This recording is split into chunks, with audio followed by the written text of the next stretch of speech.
Thank you, Samantha, to be here with us at PyCon. We couldn't wait for you, and thank you also all of you for the great applause. We also have some fans in here, it seems.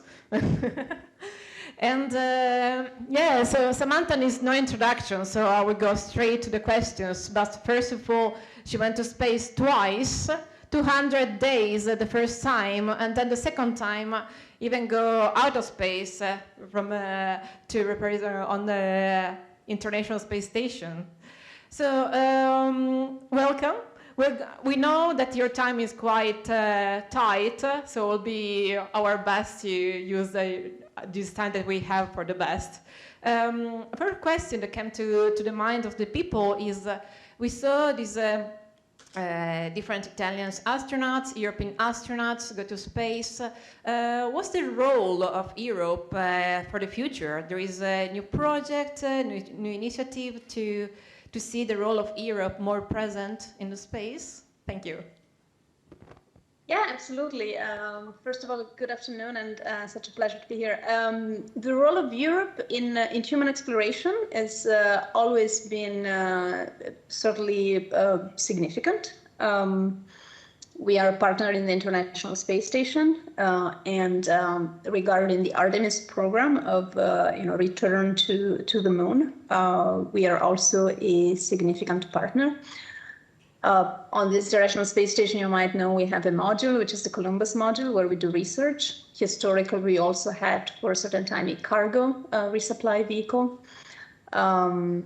And from an Italian perspective, in bilateral with NASA, we also provided a module. And all of that gave us the opportunities to fly astronauts and experiments to space station for the last 2 decades, and presumably for another few years to come until the end of the ISS life. On Artemis, we provide a service module for Orion, which is the vehicle that will take astronauts to orbit around the moon. And we provide a habitation module and some other components for Gateway, which is a space station that flies around the moon. So, certainly an important partner in these exploration endeavors. Maybe not at the level that one might expect if we look at Europe in terms of, our population, our economic strength, our industrial capabilities. If you look at those things, you might argue that in principle we should be more or less equal with NASA and what the United States does, right? And we are, I would say, we're certainly not at that level. We are a junior partner to NASA. That's great. We love to see this improvement and also go the way also beyond Europe and makes the collaboration happen. Thank you very much. Another question, let's see, a question that is more personally, is how did you deal with negative criticism or adversity throughout your career? So if you have any advice for people that are facing similar challenges in the career. Yeah, so I get that question a lot, and sometimes I have the feeling that people think that being criticized is a challenge, and being criticized is just life. I mean, it's just welcome to life. I mean, some people will like what you do, some people will not like it. Sometimes you will be, performing excellently, and you will get a lot of compliments and good feedback, and sometimes you will mess things up, and people will tell you, hey, you should have done that better. And I don't know. I think that, I don't know if that's a challenge. I think that is just life. So maybe just reframing it that way can help. Great. I also agree. So going back to the technical part, there is different private companies that are coming on board the space industry. What do you think about that? Do you think it's a positive endeavor? There will be more collaboration in the future from the private and public industry, especially in space? Yeah, it seems definitely to be the way to go. And it's this approach has been pioneered in the United States, and specifically in exploration. It started, I guess, maybe 2008, where for the first time NASA awarded a contract in a competitive way, and in a way in which NASA purchased a service. So if you are a little bit familiar with the vehicles that come and go from space station nowadays, SpaceX is probably the most important provider because it provides both cargo and crew transfer. And it all started again in, I believe it was 2008 when these contracts were awarded. And the main difference, I mean, one might ask, okay, what's the difference, right? When NASA developed the space shuttle, it was still companies that built it. It's not like NASA inside has facilities to build spaceships. That's not the case. However, NASA kept the ownership. You could not, even if you had all the money of the world, you could not go and buy a space shuttle flight. It's like you couldn't say, I'm going to pay for it. I'm going to pay for everything. I want to go on a flight on the space shuttle. It just didn't work. You know, you had to be a NASA astronaut or a partner astronaut to go on a space shuttle flight. Nowadays, you can. You know, if you call up SpaceX and you tell them, hey, I've got a lot of money and I want to buy a Dragon flight, they will be extremely happy to sell you a Dragon flight at your earliest convenience. So that has changed a little bit. So NASA purchases services instead of purchasing a piece of hardware. And so they basically, in a way, those contracts, they subsidize a little bit the development of those vehicles. And then the companies can share in the risk because obviously they also spent money on that development, knowing that afterwards they can sell that vehicle or that hardware to other customers as well. You know, and of course, you know, with the assumption or the hope or the perspective that there is a market for that. So that's how those private companies came to be. I mean, and SpaceX is obviously the biggest success case, by far the biggest success case. But it seems probably the way to go to also help modernize the industry, I would say.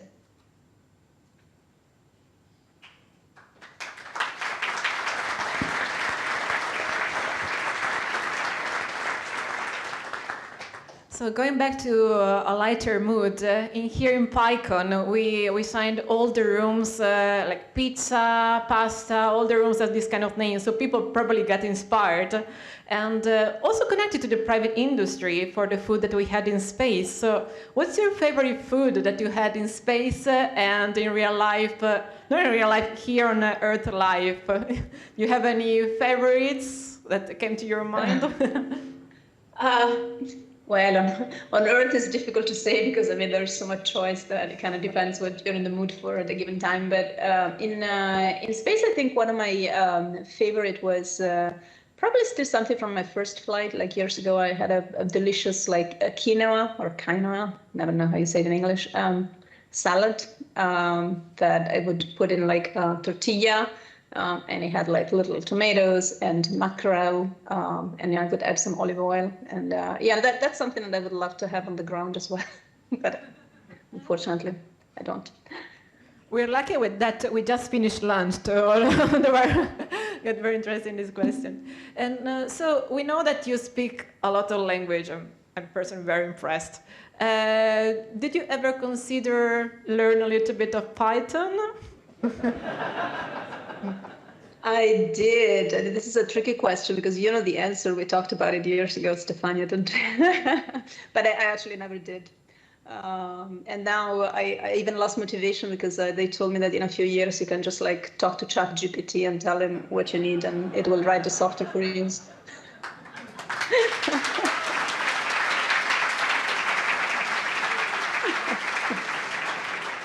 No, I'm just kidding. I still want to learn to program. I mean, I learned to program when I was in university, but that was ages ago, and everything I learned I forgot, and it's anyway too old now. So. Yeah. Thank you very much.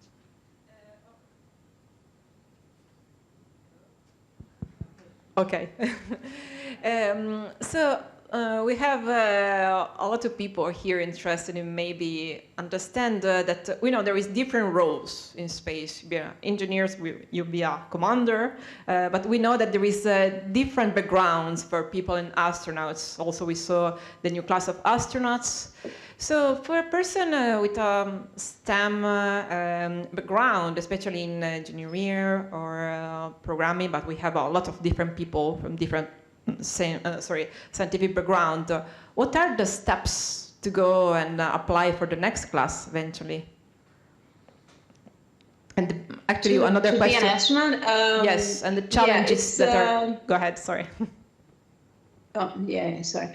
If we're talking like the classic way of, becoming like a public astronaut, like a government astronaut, yeah, it's usually, we still require indeed a STEM, somebody with a STEM background.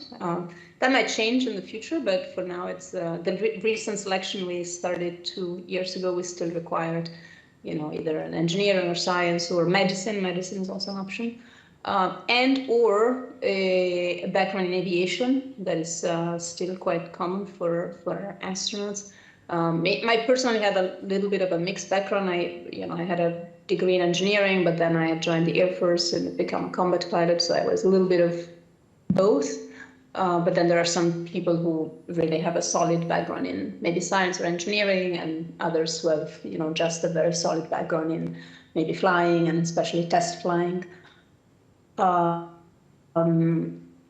Yeah, I mean, and then it's a little bit of a matter of luck. You have to have a selection coming up at the right time for you, and at the right moment in your life, and yeah, and then you apply and you go through the process. For people who have a background who do not have like a military or aviation background, I mean, I think it's important to maybe bring something.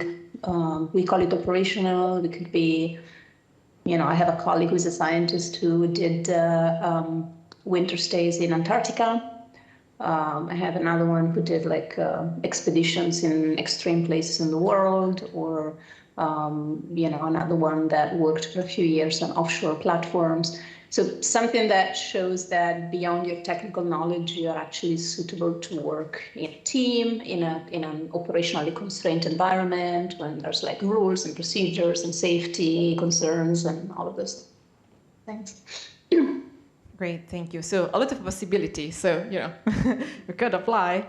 And so connected to that, what about the future? Because some people are asking, if you have any perspective on how long will it take to bring some humans on Mars? If it's a 5 years timeline, 10 years, 20 years timeline we're talking about, or if there are also new kind of opportunity to go to space beyond even the International Space Station. Right, yeah, those are probably interesting question. Well, Mars is per definition always 30 years in the future. That's always been the same since I was small. No, the problem with Mars is that it would be very expensive, and so until there's something really disruptive from a technological point of view that happens, that brings down the cost significantly. It's not like it's impossible. I mean, if the future of humanity depended on us going to Mars in 2 years, we would probably go to Mars in 2 years. It's not like it's impossible, but it's just economically, it's very expensive with today's technologies. And there's also, I think, a case to be made, which I personally believe in, which having sustained operations on the moon and around the moon first is a reasonable thing to do, because you learn a lot. We learned a lot on the space station, which is a fairly easy environment, right? I mean, it's just low Earth orbit. And we still will learn so much about running sustained operations in low Earth orbit. And I think there's going to be a learning curve flying to the moon and operating around the moon, on the moon. And that's really going to make mission to Mars a lot more feasible and reasonable. Yeah, and in terms of opportunities to fly to low Earth orbit, I mean, right now there's a lot of opportunities if you're a billionaire. Any billionaires in the room? Raise your hand. I can hook you up with people who are looking for customers. So there's, as I said, there are flights to orbit on the market, literally on the market. You can call and buy one, but it does require several, probably on the order of magnitude of $60–70 million, at least fly to space station. So there's actually a private crew on orbit right now. They launched on Sunday, I think. And that's probably what they paid. One of them is a fully privately funded person, like a billionaire, and two of them are like Saudi Arabia citizens. In that case, Saudi Arabia bought their ticket. So that's also what's happening. It's like countries that historically did not have astronauts or a space program, they like purchase tickets for their citizens, so, to be able to say, now we have a Saudi astronaut, or, some other country. Maybe what will happen in the future, depending how things go, is that if after space station, we'll probably have commercial platforms. I don't think we talked about that. I apologize. I just had another Q&A with another venue, and sometimes I forget what I told them and what I told you. But I don't think we talked about commercial platforms in LEO. So space station is probably going to operate until the end of this decade. And then there is a transition going on already that NASA has initiated towards commercial space stations. So, NASA or the US government is saying, we certainly want a presence in low Earth orbit, but we want to transfer the attention of public agencies and publicly funded endeavors and contracts to the moon.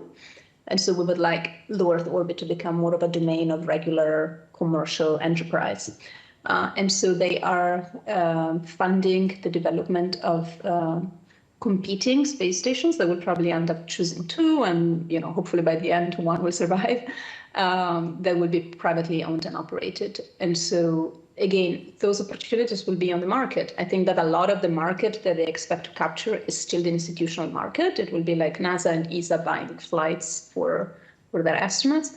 But of course, if you are an incredible researcher at a, maybe a research institution, and they believe that it's worth doing some R&D in microgravity, maybe they will fund a flight to space for you.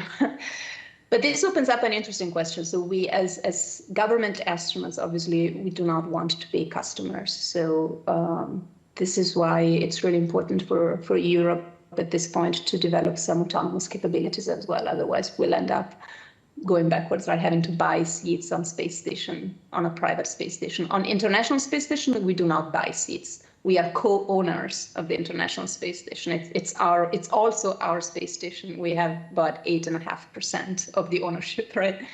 But in a private space station, well, it's not ours at all. And so we would end up having to buy flying opportunities. So that's why it's really, really important for Europe now to step up their game and develop some kind of European spaceflight capability. Thank you very much. Yeah, a lot of the scenario is very big, so this session is very informative, I think, also for all of us. There was a question, actually, we choose your dreamy pictures in cupola. You have a wonderful perspective from the space. From above, and eventually also in connection with what you mentioned, the collaboration with the Institute and Research Center, what's your point on climate change and any initiatives that perhaps look forward in terms of research, or your personal view on what could be the next steps to continue to improve the situations as much as we can? Oh, I'm certainly not an expert, so I don't think that I have anything particularly helpful or smart to say. I mean, the one point that as space agency people, obviously we always try to make is that it's really important to leverage as much as possible all the information that we get from space-based assets. On this one thing in Europe, we are world leaders in Earth observation, so we have a fleet of powerful satellites. They're called Sentinels. Just kind of cool name, right? They're sentinels out there that take care of our planet, and that measure a very wide array of variables that are relevant to climate modeling. So that is, it's very important. I think it's pretty well recognized. What is maybe not as well recognized is that you could use a lot more climate-based assets, not only for the data for climate modeling, but also possibly for climate management. Like, if you introduce a regulation or a policy, then it should probably be accompanied to a way of verifying the actual effect, verifying compliance, and all of that. So a closer work with space-based data would probably be helpful. Yeah. And thank you for mentioning Sentinel Hub. Sentinel Hub has a wonderful website also with Jupyter Notebook for anyone that uses it. So thank you. So you've been literally being out of space out of the International Space Station. Interesting question was probably not your worst in that case. But what's your worst episode, perhaps in space, and what's your fear when you were in space at particular events? That could be both excited and fearfully, like being out of space in a EVA, or perhaps something more logistically that was a little bit of worst experience in space. Yeah, I mean, I honestly didn't have any particularly bad experiences in space. It was a lovely experience for me. I loved it up there. I felt well from the beginning. There's about half of the people who are sick when they get to space. Some are pretty sick for like several days. But in both cases, I was feeling just great from the beginning. So for me, it's really associated with, I get to space and I have fun, I float. So I have a very positive association with my space flights throughout. Going on a spacewalk is something, I mean, you realize how tricky it can be and how risky it is maybe when you come back more than when you're doing it or before, because I think when you're preparing for a spacewalk, you're like so focused on preparation. And then when you're actually doing a spacewalk, I mean, it's such a demanding activity, especially physically, right? So especially for a woman, I think it's kind of like physically, you really have to give your 100%, that you don't really have time to think. And again, I felt from the beginning, I felt quite comfortable in this. I mean, comfortable is not the right way. I mean, the suit is not comfortable, but I felt like it was familiar to me. The spacesuit is the same that we use in training. I mean, not the same, but the same type of spacesuit. It has the same noises, at least at first, and then you hear them a little bit less once you depressurize, and then it has the same smell, it has the same physical feeling that you have in training. So, when you close the spacesuit, it's almost like you're in this world of its own that you're all of a sudden kind of familiar with. And it's really only after when you think about it, and it's like, oh gosh, I mean, there's so many things that could go wrong in principle. Yes. On that side, on the funny side, so we started PyCon on the Towel Day. I know that you're you're quite a fan of each galaxy. Sorry, I did it wrong. Sorry? You're good fruits.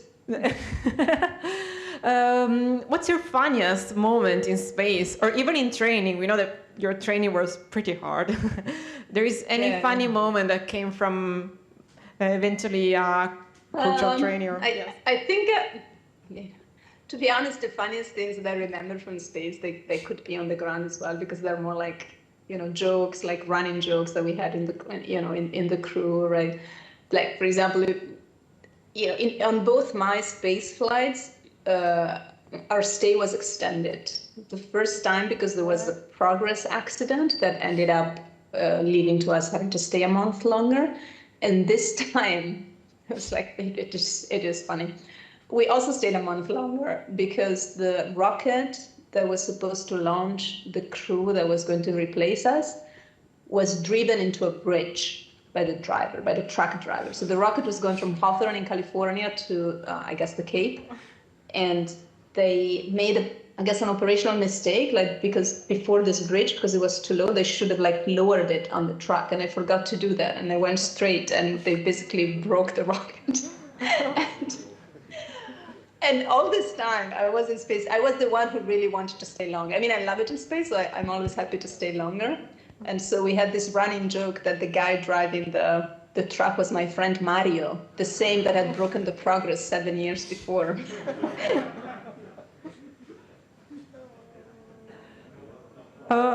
Can you hear us? The joke was too funny that broke the internet. Okay, we're back. We just missed the last sentence of the ending. Okay, we'll get it back. Thank you. There was an interesting question that we can keep it for last. We can go more about. One interesting question was about the environment, the space environment. You talk about how we more or less comfortable as a woman in space. We have a lot of engineers in here in Python that perhaps can get it better. And if you want to answer to that question, and now last question is one question that nobody asked that you want to answer. So we can, if you can take your point of view on what could be improved the environment for women in space, and if there anyone that you want to add that nobody asked you before. Oh gosh. So yeah, the last question I really don't know. I think I've been asked everything. But improving the environment for women in space. Yeah, I don't know. I don't know that I can think of anything specific to women. I mean, obviously, you can improve the habitability of the space station a lot for sure. I don't know that there is something specific to women. The only thing that you can think of where being a man or woman really plays a role is like using the toilet. But it seems to work fine. I think it's easier for guys for obvious reasons, but I don't know that it's a big issue, and I also don't know how you would change it. There's been a lot of discussions in the last years about improving the toilets. Some little changes have been made, but it's not profound. So I don't know. I don't know how to think about that. Even not profound, someone have to think about it, right? And there's a lot of people thinking about it. And as a workspace environment, here we have also beautiful talks about inclusion and how to be also better developer, but also improve their workspace. Do you have general advice, perhaps some good practices in the European Space Agency that we can eventually reproduce to have a very nice environment as a workplace with different nations, different genders?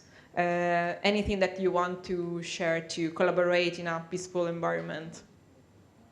I don't work a lot on this type of thing, so I'm not really sure. But generally speaking, I think when just be reasonable people. I don't know. I mean, it seems to me that every environment works very well when people are, I would say, reasonable in the sense of like pragmatic. Like, focus on rather, I personally never focus too much, but that's just me, but I don't focus too much like about the rules and the practices and all of that. I mean, those things are important. I think that it's really important that they're in place. For me personally, it's more about, okay, in this specific situation, with this specific set of people around the table, what works and what doesn't, and be a little bit flexible and adaptable instead of like having like set principles in your mind that things have to be this way or this has to work for everyone. And then it's like, well, read the room, see what concrete people you're working with and what works for this specific group of people. Thank you very much. So,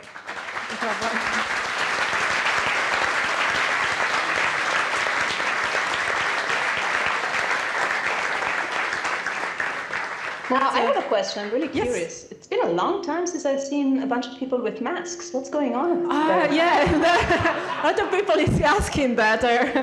So basically, as we have a record number of people, 100 people in here, and the space is quite tight, and we were concerned for the more sensible people and that requested to be more aware of the situation. We have some little spike here and there. So we kindly asked the attendees to wait for the So there's not like a special outbreak in Firenze that I don't know about or something? No, we hope not. The flood is enough, All right.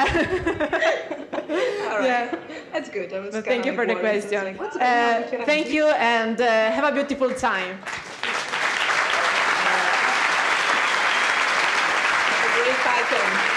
Bye-bye.